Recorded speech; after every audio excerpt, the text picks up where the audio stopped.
70% of our economic activity relies on relations with the United States. If you think you're going to bring that down to zero, you're dreaming. You're absolutely dreaming. The federal budget is expected to face its final vote in the House of Commons. This vote is not a sure thing for the minority Liberals. They're still 2 seats shy of a majority, and no opposition members have publicly indicated that they will support the budget. We've got Kim Moody, who is the founder of Moody's Private Client. He's a chartered accountant. He is an amazing individual. He's also one of my colleagues from the Strategic Coach organization. We love having great conversations with Kim because he brings so much value to the table with his knowledge. When the government was shoveling money out the door with no accountability, and to me, that's no excuse for not having a budget. That was an absolute disgrace. Many young Canadians cannot afford to buy a home and are struggling to find a job. And with Prime Minister Mark Carney warning of sacrifices in today's budget, they are voicing concerns about being left behind. I'm shocked, still shocked, that the average Canadian thinks that that's acceptable. It should not be, and it is not.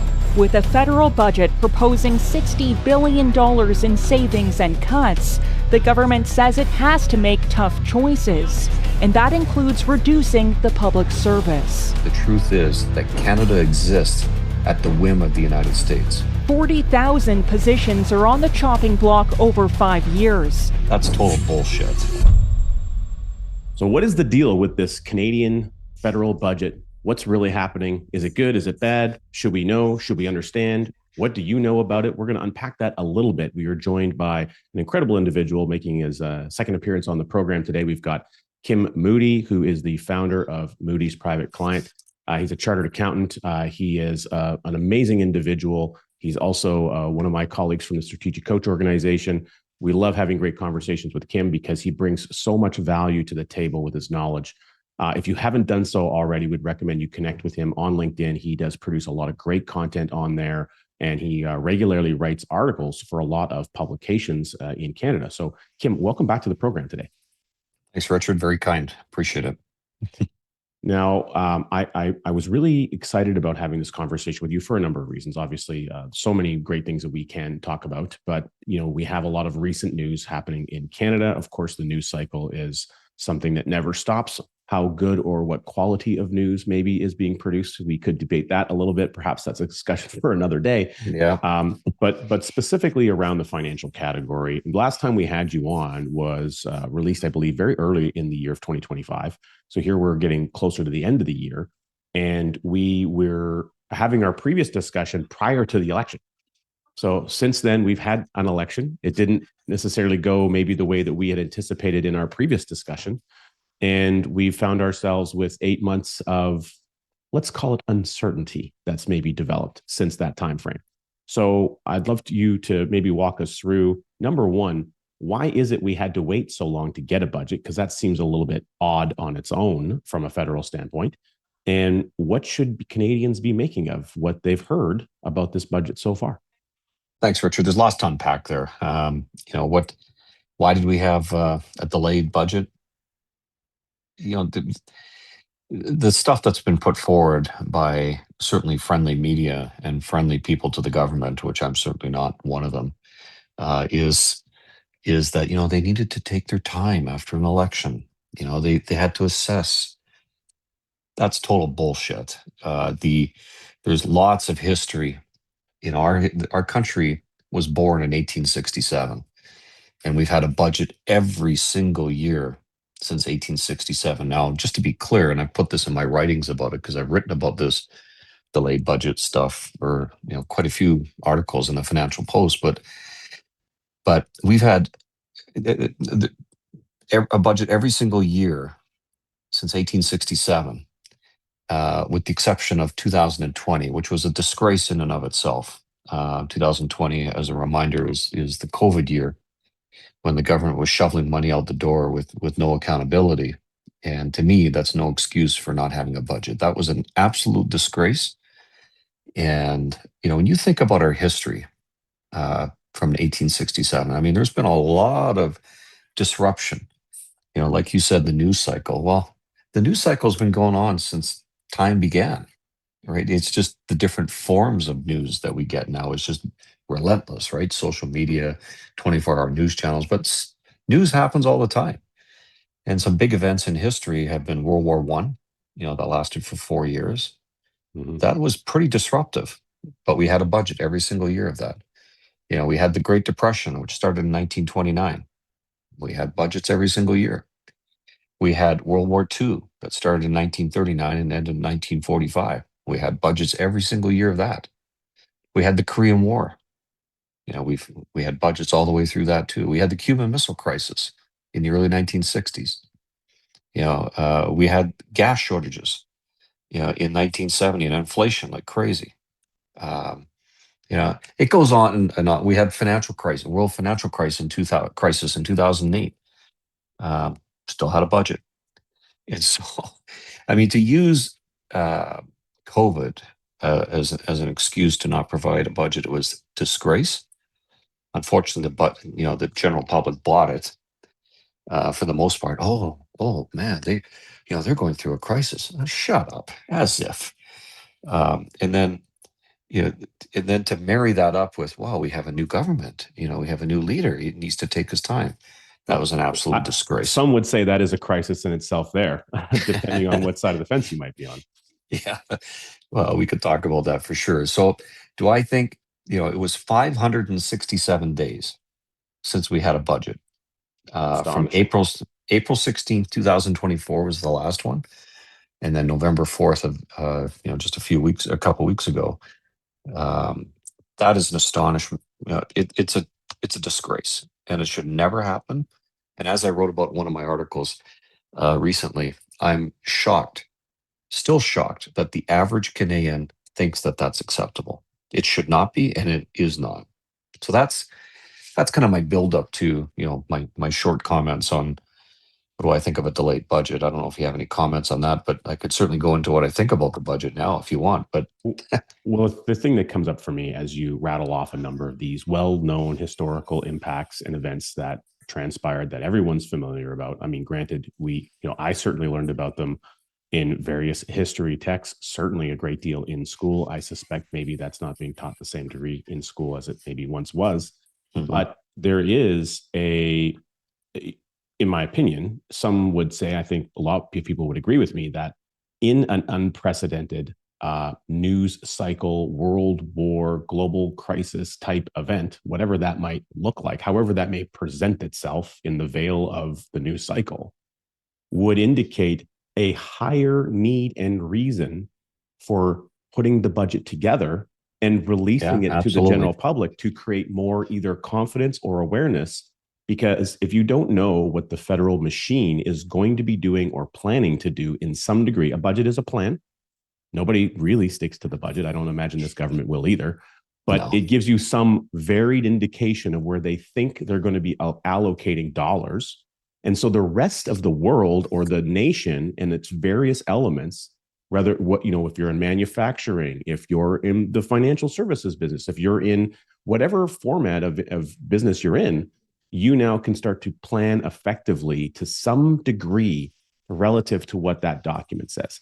And until it's released, you're literally sitting in some form of planning limbo about your own life and your own business, because you have no earthly idea what the federal government's going to do. So the need for the budget is amplified in a period of crisis elements, not to be delayed to some unreasonable date, some unreasonable timeline that is clearly unprecedented. Oh, I totally agree. And I think what you're illustrating, and certainly I think where we've got some common ground, would be, the average Canadian, number one, is financially illiterate. And I'm not disparaging Canadians, and I say this in my articles all the time. It's just a fact. Most Canadians don't know much about their own financial affairs, or the financial and economics situation around them, which includes our country, obviously. So when you compound that, lack of financial literacy with constant news cycles, that are ultimately being bombarded through, social media, through television, etc. And, in my view, it becomes dumbing. When you hear billions here, billions there, it's numbing the average Canadian, the average person, to not really care anymore. Oh, a billion here, a billion there. Oh, we don't have a budget. It's like, okay, whatever. And some of that I would submit to you is deliberate. Some of it's just a function of the fact that we have technology that's improved.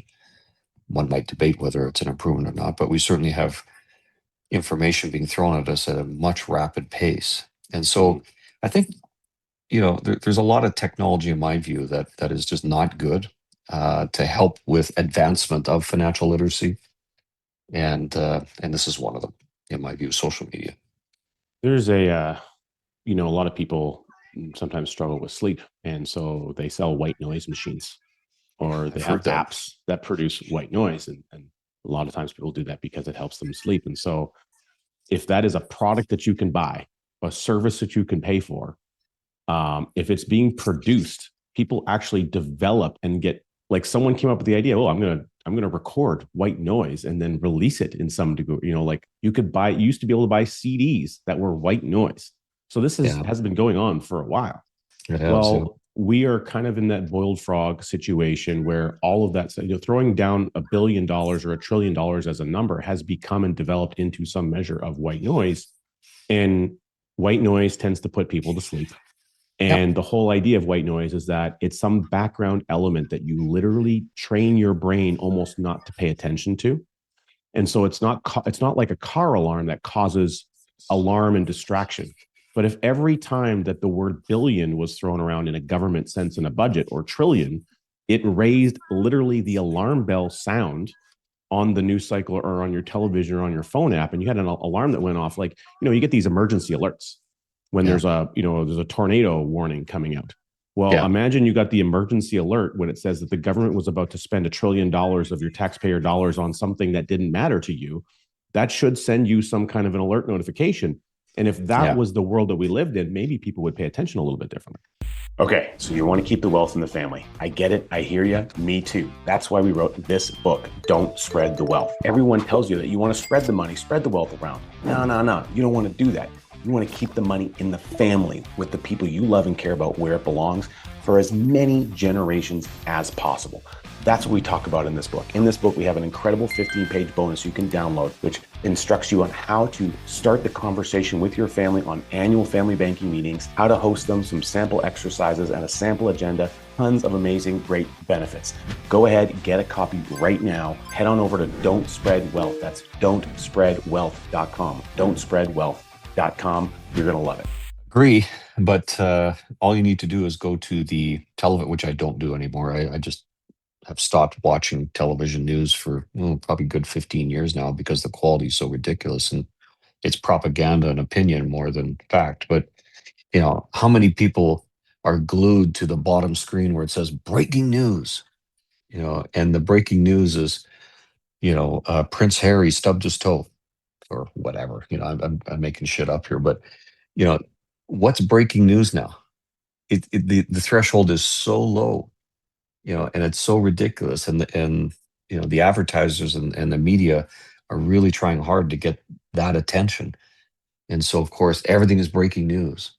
Or the weather, the weather charts are all red because we're boiling up. It's just ridiculous stuff, right? And if you see that manipulation that happens, and the dumbing down and the numbing overall, it's concerning. And I think that's a message in this budget. Bringing it back is, the spending is outrageous, absolutely outrageous.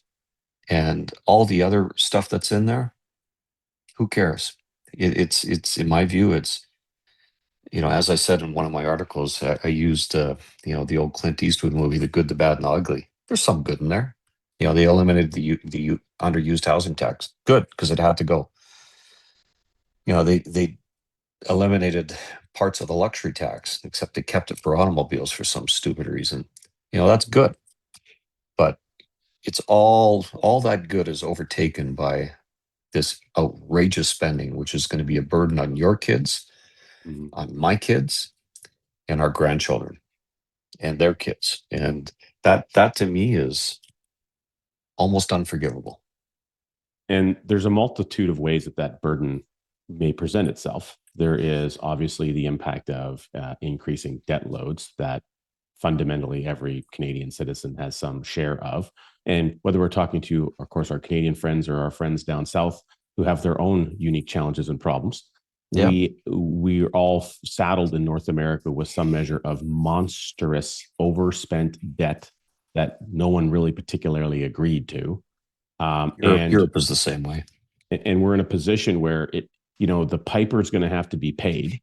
How is it going to be paid? Well, one of the ways that perhaps they're paying it is by devaluing the value of the currency so that they can pay it with a weaker dollar. Some might say that is the case, but if that were true, hypothetically speaking, well, then the virtue of the printing or the expansion of this debt obligation money supply element is what many people would agree is the leading cause of what amplifies inflation. Well, inflation is the biggest hidden tax. It's a word used to describe something that doesn't truly describe what actually happens, which is why it confuses people. And then additionally, it should be listed as a tax if we were really being truthful. And who does it hit? Who does it hurt the most? Inflation.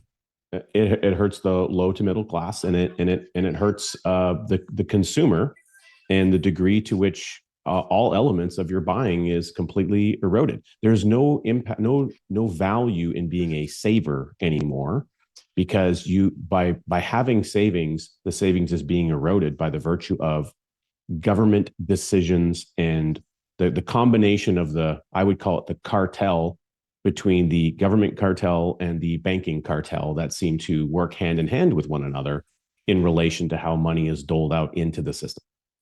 It became very obvious, and there's lots of historical examples about how inflation hurts the poor, but it happened right before our eyes in 2020, 22, 23. And it is so unfortunate to see how it hurt the poor, which is one of the reasons why I was so shocked that the Liberals got reelected. And when you look at the voting numbers, of course, it's the boomers that put them over the top, which the boomers tend to be wealthy. They've already retired, they've got their money. And so they just want to maintain their lifestyle and don't worry about the youth generation that's struggling, which to me is ridiculous. And so it's surprising to me that it's not a bigger issue. This spending, I talked to Jack Mintz yesterday. I had him speak to one of my coaching groups. And I asked him, I said, are you concerned that this massive spending will generate inflation? And he said, not so much on the capital side. But on some of the stuff, he is concerned. And even some of the capital stuff, he's concerned. And so we'll see if it plays out. I mean, when you have that much money entering the system, it could be very inflationary, which I do worry about. Well, I mean, I really do think, like, I don't know if it's a gift to some degree, but the fact that we have seen it so recently, and there's literally a massive printing situation in the COVID time. We're talking in the last 5 to 6 years. We saw the immediate aftermath within a reasonably short period of time, within a 12 to 18 month period of inflation, rapid increase. We saw that was the thing in the whole news cycle, but yet the people that were warning about it prior to the printing of the money, nobody was replaying their clips. Yeah. And my buddy Pierre was a very early on bell ringer for that, and I don't know, it's just crazy stuff. And so, you did mention there was a couple of elements, a few miscellaneous taxes that seem to be eliminated. And so that is good from a perspective of less things to deal with on your annual tax return. Why don't we talk about, let's give the people some positive news. You mentioned two things, some luxury tax elements. What were the positive isolated elements from your vantage point that you could pull out of the budget that people can say, okay, at least there's some little things that I might be able to hold on to some glimmer of hope? On the tax side, or because on the economic side, I don't see much. As a matter of fact, I think it's quite the opposite on the economic side. On the tax side, there's just not a lot there. I mean, if you're a business owner, and if you if you happen to be in the right industry, manufacturing, for example, and you build a building or acquire a building, then you may be able to write off the building 100%, which is kind of unheard of. But how many manufacturers do you deal with, Richard? Not a ton. Yeah, because manufacturing in Canada is almost non-existent, right? I mean, and if you are a manufacturer, you're a fairly large one, And you've already got a building. and you've already got a building. And so it's very, stuff like that, in my view, is very political, right? Because Right. where's the manufacturing belt in Canada? Well, it's typically going to be in Ontario, maybe a little bit Quebec, but in Ontario. And how broad based is that? It's not. Like when you take that, the bread and butter of this country is small business owners, that provides 60% of the employment roughly. At least that's what Jack Mintz told me yesterday, which I always believe him. I thought it was actually a little higher, but let's just say it's 60%. I think it used to be higher until there was a rapid hiring of let's call it government employees over the last number of years. So maybe the curve of those numbers may have swung a little bit in the last 10-year period. Yeah, you're probably right, but how many of those small businesses are manufacturing and will be able to take advantage of the 100% CCA write down or depreciation write off on buildings? I would say it won't be 0%, but it'll be very close to that. And so when they come out with this big announcement that, hey, look at what we're doing, we're accelerating depreciation, it's a bunch of crap in the whole scheme of things. So, but having said that, if you happen to be one of these chosen industries, manufacturing or green, which I just always I go like that on because it's such a bunch of crap, providing, tax incentives to the green industry. Again, how many clients do you deal with in the green industry? Yeah, well, and I'm pretty close to that. So, because it's just not pervasive. I mean, on the very large side, perhaps, but outside of that, on the tax side, the only one that got a lot of play, which again was, there's a few things that I think are good on the tax side. One, or well, actually, before I say good, some people might be able to take advantage of this, the so-called heroes tax credit, or they call it personal support workers tax credit. It's a refundable, it's temporary for 5 years. They promised it in the their election policy platform. And if you happen to fit within the definition of what a personal support worker is, then you'll get $1,100, maximum $1,100 refunded on your tax return. But it's such a narrow definition of what a personal support worker is. From what I can tell so far, it's going to be like caregivers in nursing homes. But the average nurse, I don't think so, from what I can tell. I'm, again, I stand to be corrected on that. So some might view that to be good. I don't, because I think it just clutters the Income Tax Act again. I hate personal tax credits. They're just very much political tax noise that clutters our system. It creates unnecessary confusion because most people don't know it's there. Most people don't know it exists. A lot of the accounting professionals, because there's so many changes, you can't keep up with them all. They may not. Agree. They may not even know it's there. They may not ask the question. It's not on their updated form. Hey, do any of these things apply to you when you come in to file, so that they even know to ask you more appropriate questions? So it's not like, even if they put something like that out there, unless you are actively seeking for that, the probability you would even find it, or you're a specialist in that nature, is quite low. How would you like to see a 91-year case study that we put together to explain how this infinite banking thing can work for a family over 2 generations? Well, you know what? Real easy to do that. We have that right in our second book, Cash Follows the Leader. You can get a copy for free delivered right to your inbox. Head on over to cashfollows.com. That's cashfollows.com and pick up a copy right now. I don't disagree. The one thing that and I did say this in one of my articles, the one thing that was good in my view is they're making, it looks like, at least anyhow, and we'll see if the rubber hits the road, but it looks like they're making legitimate progress on automatic tax filing, which, some people don't like that I support it because they think that Big Brother, the government, is going to have more control over the filing of your returns.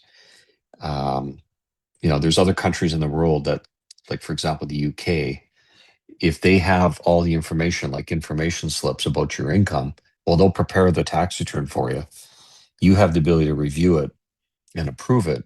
But if you don't do any of that, they'll just file it for you. In my view, that's a good thing, because the average Canadian does fit within that simple system. In other words, they get a T4 slip. They might have a bit of interest income from their bank account. They might have, an RSP contribution, but the government has all that information. And so what's to stop them from just taking that information and running it through a tax return? Nothing. So I've been on this bandwagon that the average Canadian who, who shouldn't have to pay clowns like me to file their tax returns. Now, frankly, I don't file tax returns. That's, I haven't filed one for years for clients that, have some staff members that do that. But to have, a person that makes $50,000 a year on a T4 slip, or even less than that, say 40,000, 50,000, and they have an RSP contribution maybe, and they have to go out and buy TurboTax, or have to pay H&R Block, or worse yet, an accountant to file their tax return. That's disgusting. Because at minimum, they're going to pay a couple $100 minimum. Worst case, you'll get some shyster that charges them a lot more than that. And to me, that's ridiculous, because the tenets of a good tax system is it should be administratively easy and approachable. But unfortunately, with the system we have, you have to file a tax return to get eligibility for all these stupid credits, the redistribution of income programs like the GST credit, the carbon credit, which I think has finally gone away. At least from a personal standpoint. Yes, exactly. The Canada Child Benefit, the list goes on and on and on and on, but you can't get that unless you file a return. So if we're going to have that system, then make it easy for these people to file the returns. Now, I get grief from organizations like the Canadian Taxpayers Federation that doesn't like my views on this, but too bad. I mean, you shouldn't have to pay people to comply when you're simple from a tax perspective. So they are making progress from what I can tell. So that's good. Interesting about that. So I appreciate your take on it. And one of the, I guess, things that I can see based on how you've described it is in theory, you have a more automated system.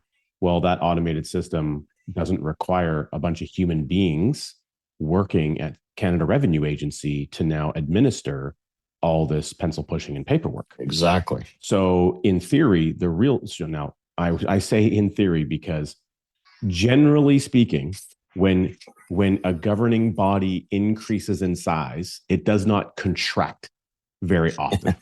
In theory, yes. But in theory, it could contract if we have proper technology identifying, and if that technology was designed for the benefit of the people, where it actively went and it found applicable elements. Okay, hey, you're married or you're a caregiver, like whatever boxes it can determine, it may automatically begin to apply tax credits and things in a changing dynamic system where, if that were the case, that I could see that being highly beneficial, especially if it also reduced the workforce necessary.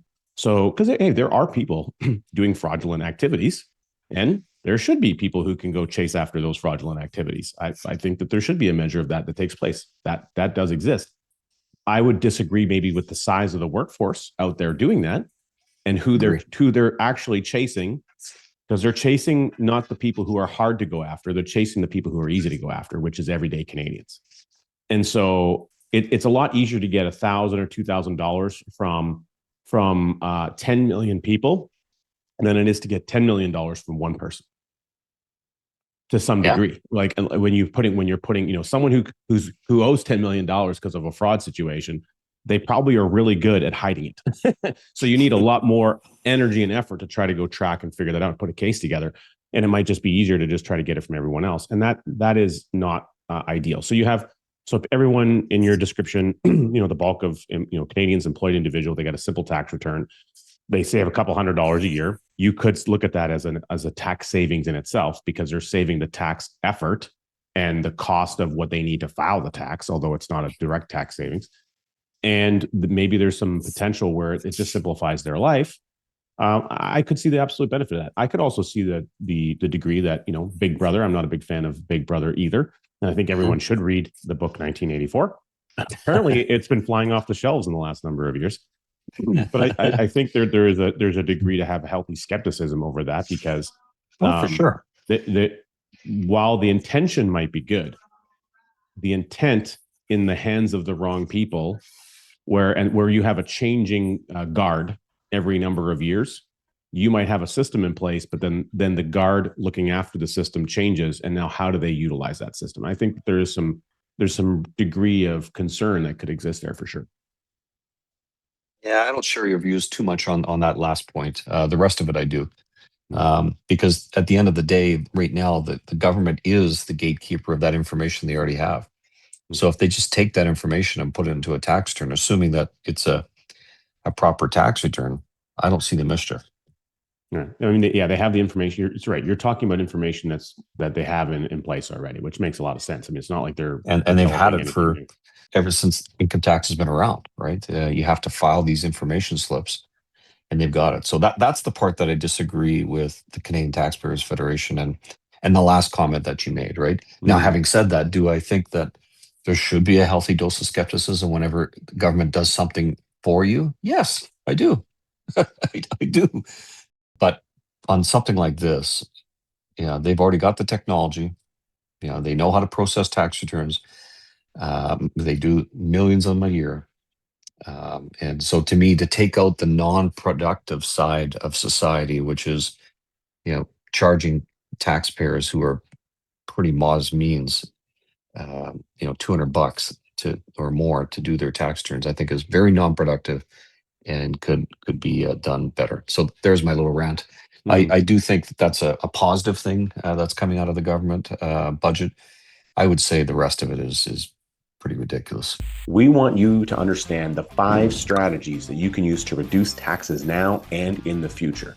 In fact, we wrote about them in our book, Keep Taxes Away from Your Wealth. You can get a copy of Keep Taxes Away from Your Wealth by going to keeptaxesaway.com. That's keeptaxesaway.com. Ease on over there, get a copy today. It is interesting to see. I asked for the positive elements because I wanted to give people something upbeat to look at. And you did identify some, but you also had to really, really work at it to try to pull those things out. Yes.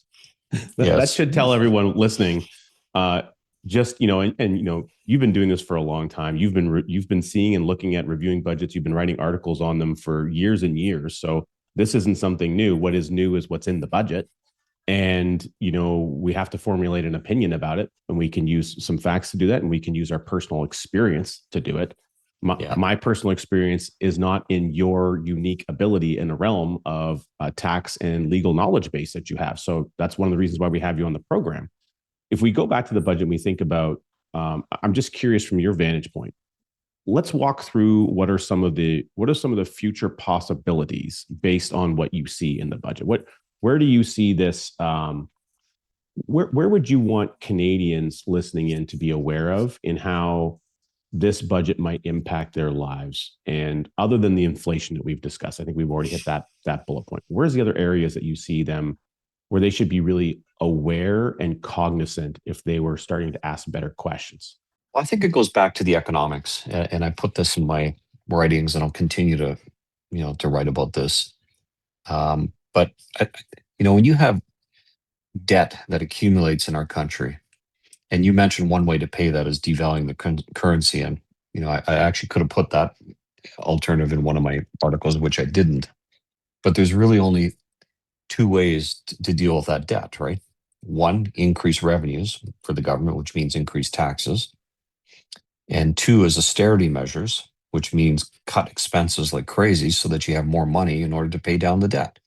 Or a combination of the 2, right? And those are really the only 3 ways. I said 2, but you combine them as 3. 3 ways to deal with it. And so when you don't have a plan to pay to do either one of those 1, 2, or 3, that means that something's going to happen down the road, because eventually you're going to face a crisis.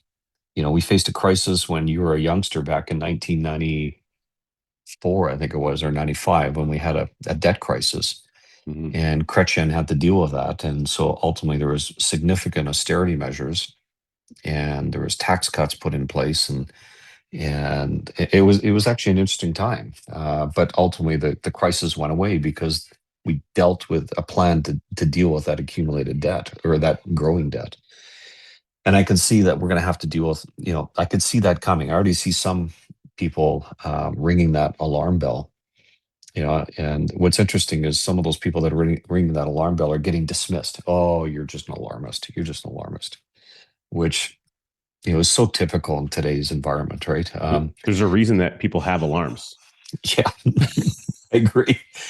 And some of the people that are raising these alarms, a guy like Martin Peltier, who I have a lot of respect for, and he's been putting out relentless amount of information on his X feed about the looming crisis. So that's a concern to me. The other concern is, are we going to see huge taxes? Yes, I think we will. If we continue to see the debt increase. And the other thing that really does concern me is the debt charges, which the average Canadian doesn't have a clue about what this is. But the federal, the budget projects that we're going to spend $55 billion this year on debt charges on our debt, growing to 76.1 billion in a few years from now. Now, first of all, I don't believe those numbers. I think they're actually going to be a lot higher. But let's just assume they're right. Do you know how much GST we collect as a country, Richard? Not Net. enough to pay that interest. It's roughly the same as the debt, roughly. Look, we all think that we should be paying only your fair share in taxes. It just so happens, I think your fair share is lower than probably what you're paying now. Well, we talk a little bit about that in our book, Keep Taxes Away from Your Wealth. You can get a copy and access to the bonuses by going to keeptaxesaway.com. That's keeptaxesaway.com. Head on over there and pick up a copy today. Do you know how much we collect in corporate tax revenues? I don't. Well, let me put this in perspective. And these numbers are from 2024, the fiscal year for the federal government ending 2024. The total amount of revenues, tax revenues, levies, et cetera, that were collected was $459.5 billion. That's all the revenues they collected. Now, when you have GST being only 50 billion of that, and then personal tax, by the way, was 217.7 billion. So it's about 47% of that 459 billion. So we very much rely on personal tax revenues as a country to because it's so skewed to that. But then you have $55 billion growing to 76 billion, and you've got 459.5 billion. Think about that. That's a material percentage of our costs against total revenues. It's more than 10%. Mm-hmm. Now, the average Canadian will go like this. What does that mean? It means nothing. Well, what I've been trying to raise the alarm bell on is that money goes to bondholders, which doesn't benefit the average Canadian. Most of it goes out of the country. Well, from what I loosely understand, about 30% of it goes out of the country, foreign bondholders. But all that aside, which we could debate that, does every dollar of interest, like if we had a dollar that went to a bondholder as opposed to a dollar that went, that we could ultimately use for some other purpose for the country, such as health transfers to the province or education transfers, and maybe improve our shitty education system that we have in the provinces. You've got young kids that are going through school. Thankfully, mine are done. But I'll tell you, the education system, it's more about indoctrination than it is about providing good teaching these days, in my opinion. But so if we had actually some decent structural changes, and that money that could go to education or to healthcare or to improving our roads, et cetera, I think our country overall would benefit. But no, they go to bondholders instead, which doesn't benefit the average Canadian. And instead, we're dealt with increasing pressures from the government. And those pressures are going to have to be increasing taxes, cutting spending, and worst case, they're going to have to cut social programs because they're not going to be able to afford them. And that's when if they cut social programs, that's when the average Canadian will wake up. What do you mean I don't have my old age security? What do you mean? And but in the meantime, the old age part is still there. It's just the security part that we're taking away. yeah. It's interesting. You mentioned, so Nelson Nash, my mentor who wrote Becoming Your Own Banker, he used to say, and I remember being at an event with him, and his wife Mary would often attend, and they were married for, I believe, close to 50 years. And she'd say, "What is that you say, Mary? Every time the school bus goes by," she would pipe up, "Oh, there go the inmates." I always stuck with me. So your comments about the education system, I thought was interesting. But here's another thing that, based on everything you're unveiling here, and you're just logically thinking through some of these elements. You have some basic numbers. Cool. We've got 450 billion of revenues, and we're 55, more than 10% is just interest servicing alone. But that interest servicing number is rising. Yeah. And it's rising at a degree that we can't control. So it is very much like if you just keep borrowing from your credit card and you're barely making the minimum payment in this scenario. And in this case, I don't even think Canada's making the minimum payment, really. And now you're in a position where, they made it mandatory where on the credit card statements, it tells you how many years it's going to take for you to now pay that off, making the minimum payment. But no one produced that in the budget document. I think that should be a required element of every future budget. That should be on the very front page. Like, based on this level of spending and the current economic status of the country, here's how long it's going to take based on our projections for you to pay this off. Oh, it's going to be 782 years based on current numbers. Now, what was really interesting about this is, interest rates have an impact, and the interest rates impact the consumer at the you and me level, but they impact us twice. They impact us on our day-to-day spending on the credit card charges, the mortgage renewals, those things, the credit lines, the HELOCs, etc. But then they also impact us on the degree to which it blows up the federal debt. And so in an inflationary element, there's very few, virtually one lever that they play. They go to the giant machine, and there's this big lever that they can grab that says, here's how we're going to combat this thing called inflation that we created for you, the hidden tax. We're going to ratchet up this interest rate, and that's going to reduce the inflation problem. So we're going to reduce the problem we gave you by creating another problem for you. And that problem that we're creating for you, we're just not going to tell you it's going to show up in two ways. One is in your general pocketbook, and the other one is what you owe, because it's going to amplify the cost on all the federal debt.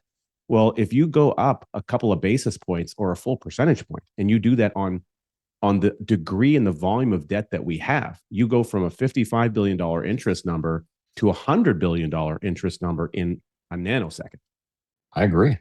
It's for the poor, especially, or the highly leveraged.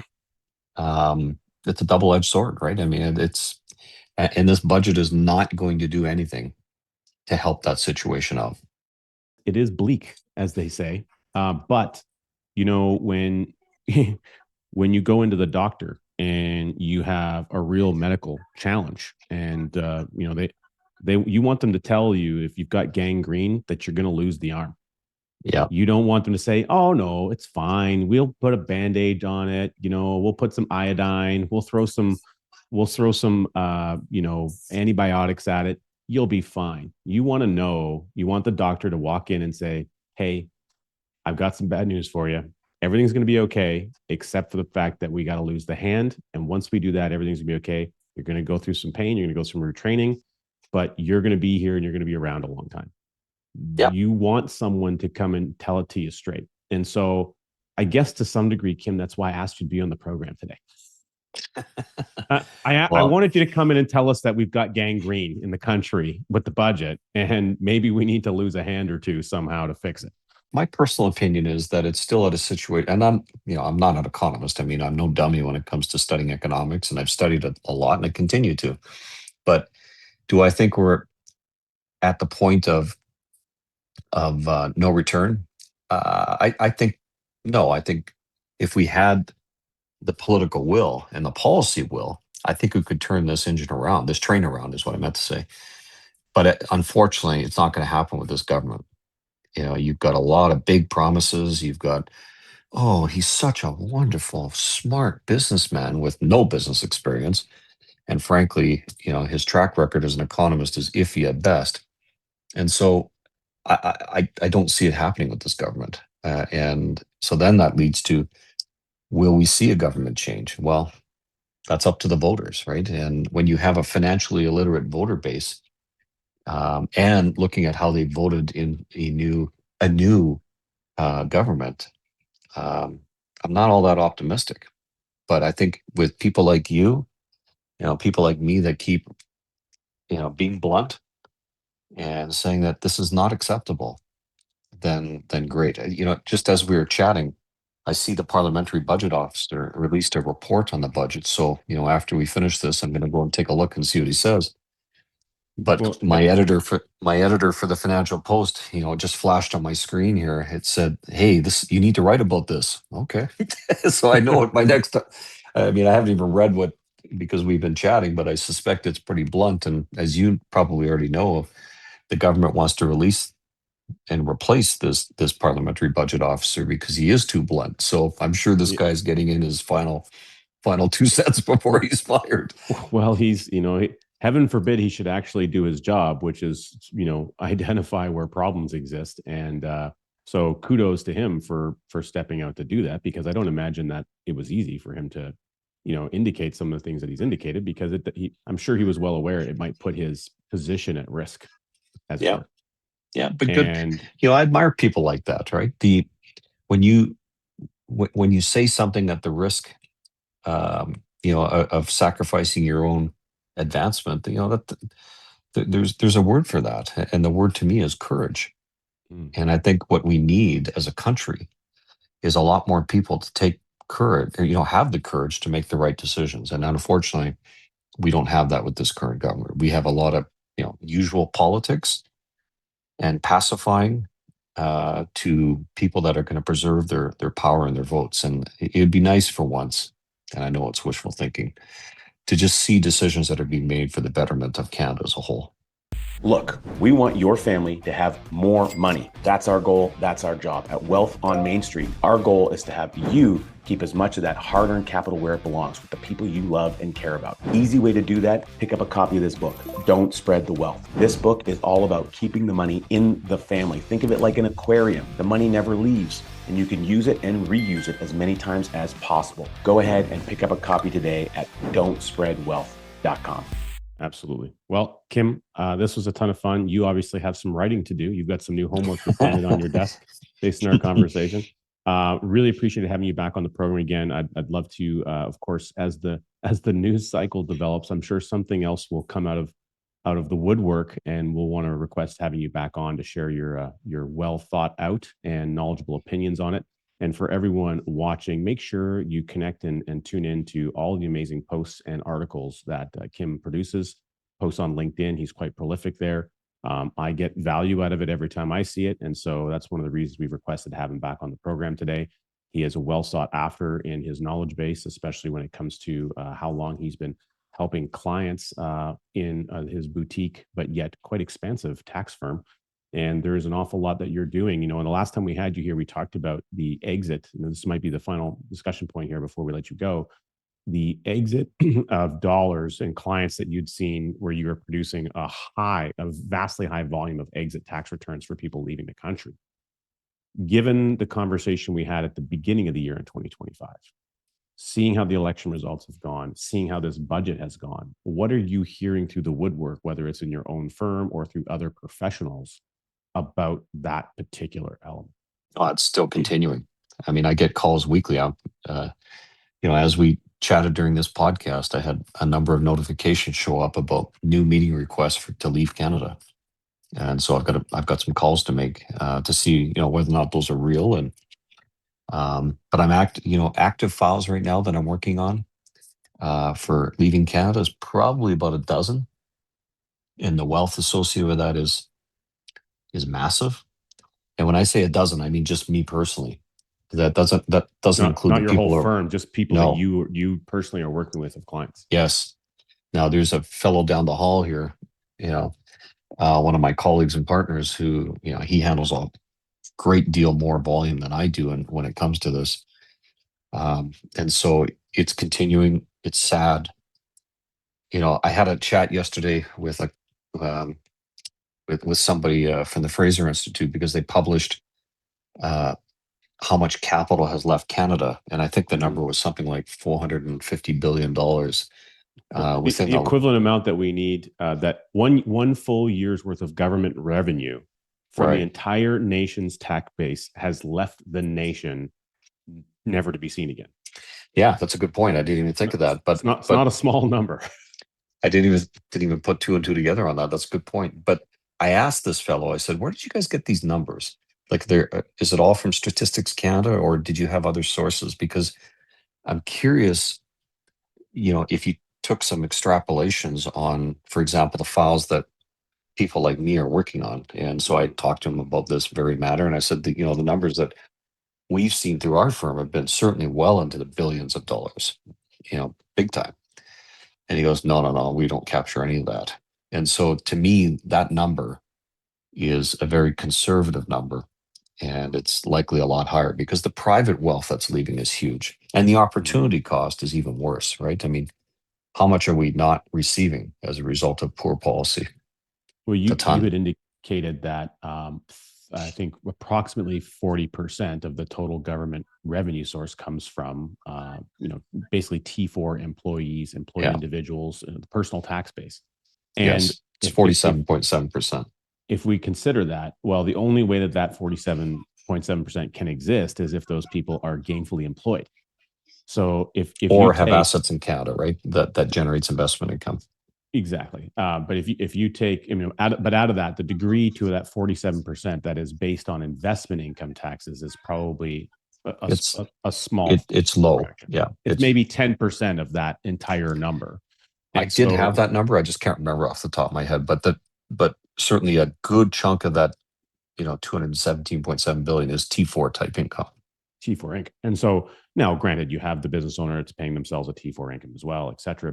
But fundamentally, you take all that investment, which most likely would have went to job creation, investment in something that created jobs, whether it was more businesses directly or housing or what have you. Yep. Any Yep. a lot of people, they in that wealth category put their money in large real estate developments. They put it in large things that are going to produce some economic turn for a number of years. And if it's no longer entering or being reallocated within the nation and it's exiting, I mean, the long-term impact of the job market based on that exit of capital is not friendly. And so I agree. that then correlates to a lower overall tax base, which means, okay, so now we're trying to raise taxes to solve this debt interest problem, but we can't raise it because we don't have enough people to get it from. And there's not enough, so then you have an employment rate issue. Like there's a whole confluence of events where this could go really drastically sideways in a reasonably short period of time if we don't try to solve, number one, the the exodus of capital. Exodus, I think, is the right word.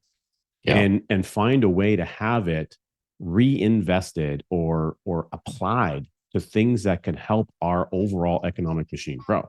And the reality is, probably the leading benefit of a lot of that money is actually leaving to our friends down south. And Yeah. there's a much friendlier environment for that capital to grow there. And capital will grow, as Jason, who's not with us today, would say, capital will go to where it is most respected. No question, where it's friendly, right? And yes, the vast majority is going to the United States. And I get into, little battles with colleagues who not around my firm, but outside, like my coaching group yesterday. Some people were saying in my group, I'm not going to the United States. Oh, come on. Like, come on. How shallow is that? You really think you're making a difference? You're not traveling to the United States, which I know CBC and CTV love to publish how travel to the United States has gone down. It's so breathtaking. It's gone down. Thank you, Canada, for responding that way. You know what? The reality is the United States is not going away. And whether or not you believe this or not, the truth is that Canada exists at the whim of the United States. In other words, if the United States really wanted to take us over, they could. Their military is so huge that they could swallow us up in a heartbeat. And I know that's offensive to people, but I don't care. It's the truth. And so when you think about it in that perspective, yes, the leader might be offensive to you. I don't particularly think Trump is a great leader. Do I like some of his policies? Sure. I think some of his policies on immigration and tax make a ton of sense. But if you think that you're going to eliminate the economic activity of Canada, which 70% of our economic, I think it's 76% of our economic activity relies on relations with the United States. If you think you're going to bring that down to zero and replace it with some other trading partner, you're dreaming. You're absolutely dreaming. And Carney can go on and on and on and on all he wants to appease the boomer client or voter base that he has about the relationship that we have with the United States is over. Yeah, well, F you, Mr. Carney, because the bottom line is it's not. And during your lifetime and my lifetime, and probably our kids' lifetime, it will be around. And so the issue is let's just get a deal. And it's not going to be the greatest deal, but let's get a deal so that we can just move on. Version Anyway, 1 can lead to version 2. Yeah, and so there's my little rant. You know, I've heard that when you have an issue and a pet like a dog, you know, it bites somebody, very often that dog gets put down. That's what happens because it's deemed a danger to some degree. Well, there's something to be said. Are you saying you want to put me down? There's something to be said for biting the hand that feeds you, which Yes. you could say several prominent political individuals in our nation of Canada have done, you know, to our American counterparts. And ultimately, 76% of our entire trade, you know, everything that we do here as a nation is based upon this. What is the longest standing free trade arrangement that exists probably on the planet? And you know, it really is unfortunate. I believe that things will turn around, but I don't think they're going to turn around by the whims of who's currently pontificating about it in the federal government. I think it's going to be the people, and it'll be a bottom up solution to a top down problem. Yep. Business owners across borders who have been working well with one another, they're going to solve it on their own way, and they're going to figure out a way to get it done, because that's where the real work happens. And Kim, thanks for being with us on the program today. Appreciate everything you have to say and how you share your opinions the way that they are and what's true for you. But you also go by the facts and the data, and you're able to release a lot of that for us. And I think it's eye-opening for our listeners to pay attention to. So make sure you connect with Kim on LinkedIn. His information will be down in the show notes. For those of you watching, of course, on YouTube, you'll see another video that just appeared right there. It's going to be really good. You should click on it and watch it. Thanks again for participating in the program today. My pleasure. Thanks a lot.